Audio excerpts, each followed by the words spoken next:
I want to tell you a fascinating story about a fascinating woman. Her name is Debbie Fields, and she, to me, is the queen of the chocolate chip cookie world. Do you like chocolate chip cookies? Me too. Now, Debbie has built a small empire of chocolate chip cookie businesses in this country and abroad. But she started out in a very humble way. She was an average student in high school in Oakland, California.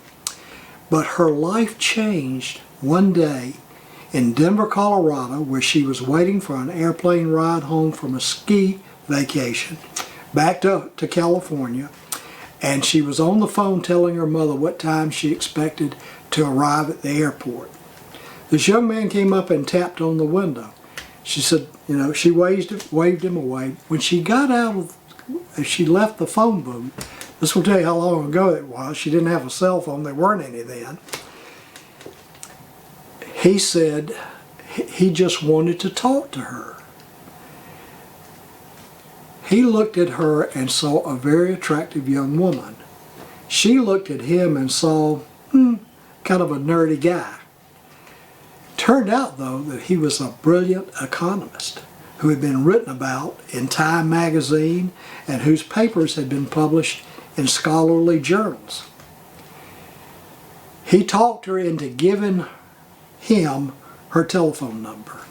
2 days later, he called her. He was in Oakland and wanted to take her out to dinner. That began a romance that ended up with Debbie and her husband getting married and starting her own business. Now, here's lesson number 1 in Debbie's story. Ignore the naysayers.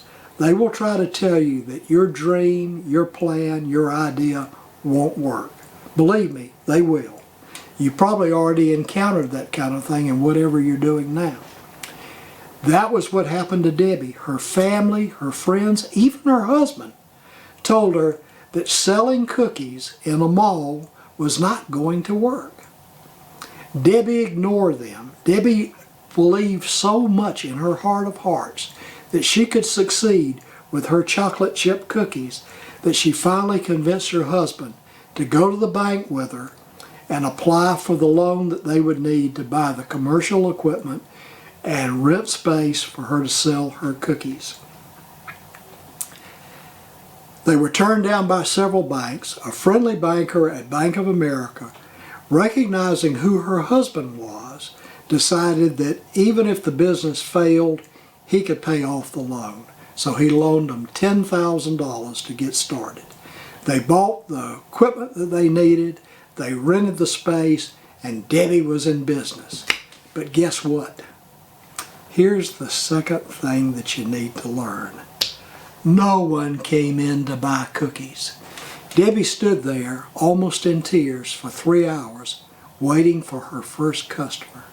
Finally, in desperation, she picked up a tray, loaded it with cookies, and went out of the store, into the mall, and even out into the street, offering people free cookies. So that's the lesson. If they don't come to you, go to them, give them a taste of what you've got to offer. You may not be offering chocolate chip cookies. You may not even be offering anything to eat, but you're offering products or services or both. Give them a sample of what you do. I send chapters of my books out to people on my list to entice them to buy my books, and it works. So that's lesson number 2.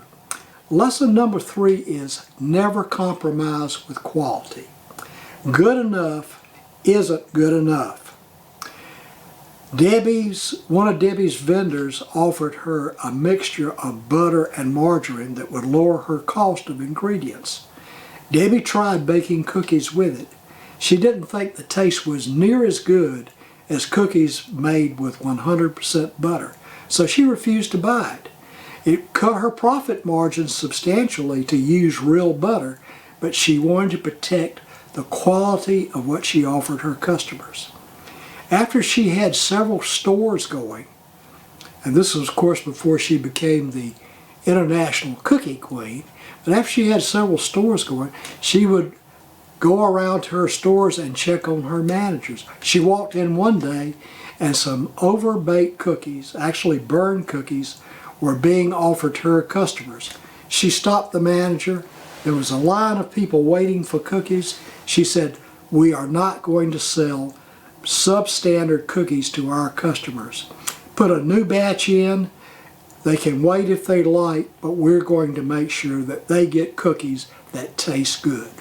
So I want you to remember those 3 lessons from Debbie Field's story. Ignore the naysayers. If you believe it, you can make it happen. If they don't come to you, go to them and give them a taste of what you've got to offer. And number 3, never compromise with quality. Always know that good enough is not always good enough. Now this is some of what you'll discover at our Make Yourself a Star Fun Shop in September at the Casey West Columbia Chamber.